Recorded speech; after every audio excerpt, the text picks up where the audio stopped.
Assalamu alaikum everyone.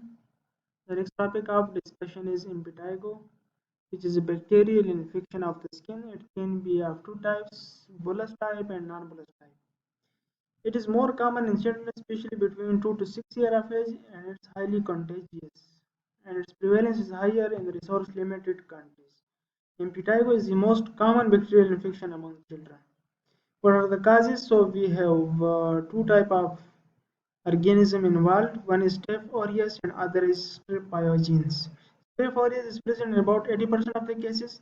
It causes both bullous and non-bullous impetigo. Staph aureus strain that produce exfoliative toxins A and B are responsible for bullous impetigo. Strep pyogene 10% of cases and it causes non-bullous only. And both can occur simultaneously in about 10% of the cases. What are the predisposing factors? So, warm and humid climate, crowded, unsanitary living conditions, poor hygiene, medical condition like pre-existing skin lesion, for example, atopic dermatitis, scabies, insect bite, abrasions, eczema, diabetes mellitus, immunodeficiency, for example, HIV, post-organ transplantation, and systemic steroid use. Root of infection, so primary impetigo, bacterial infection of previous healthy skin. So it's a primary impetigo, which is infection of the healthy skin, while secondary impetigo is the secondary infection of the pre-existing skin lesion. What will be the clinical features on the basis of presentation? It is divided as non-bullous and bullous. Non-bullous is present in 70% of the cases, and there will be papules which will turn into small vesicle, and these are surrounded by erythema and are pustules. Vesicle and pustule can rupture, and the secretion can come out and rise and form honey-colored crusts.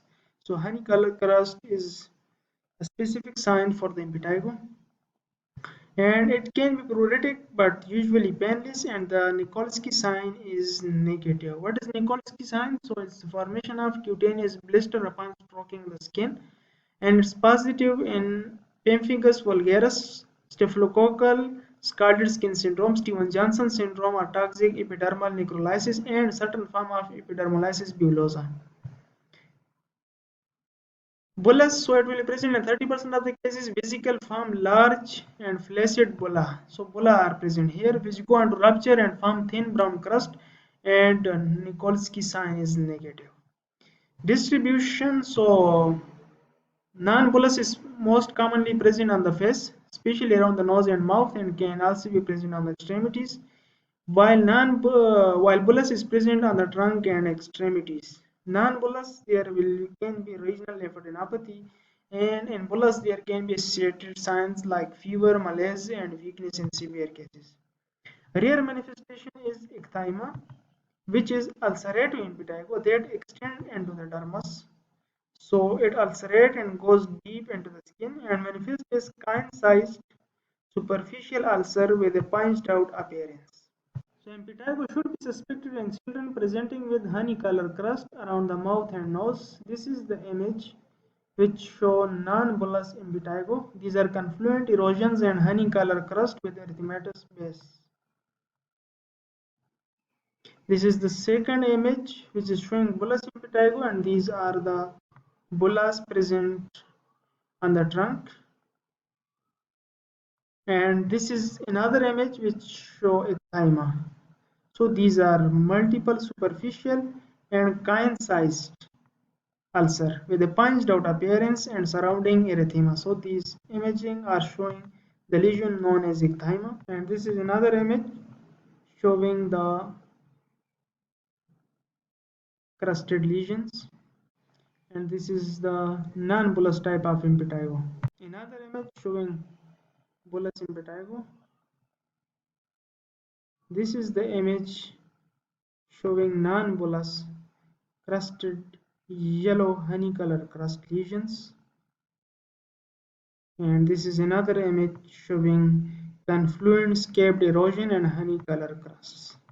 So these are the clinical presentations, and now diagnosis. So diagnosis is generally based on clinical presentation. Microbiological culture can be done to detect the causative pathogen, and its indication are inconclusive diagnosis, recurrence despite the treatment.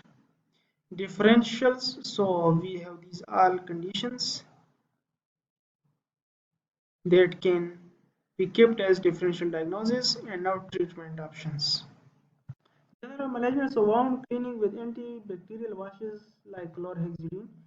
For mild non-bullous impetigo, single lesion or small areas affected, so topical antibiotics like mupirocin and retapamolene. So these are used for the mild non-bullous. And for bullous impetigo, ecthyma or severe non-bullous, these are widespread dispersion, numerous lesions and are fewer. So first line treatment will be first generation cephalosporin like cefalexin or dicloxacillin. Alternative, so amoxicillin, clearonate and macrolides can be used. If MRSA infection is confirmed or suspected, so you can give clindamycin, trimethoprim, sulfamethoxazole, and doxycycline. So that's all about the treatment options for mild non-bullous impetigo and for bullous ecthyma or severe non-bullous. Complications, so in strep infection, there can be post-glomerular nephritis, and rarely it can lead to staphylococcal scalded skin syndrome and can lead to superinfection as well. Prevention, so advise patient and caregiver to wash hands regularly, so hygiene is important. To prevent the spread of the disease, children should receive antibiotic because it's highly contagious, so spread of the disease should be prevented, and children should receive antibiotic treatment for at least 24 hours before returning to the daycare or school. So that's all about impetigo.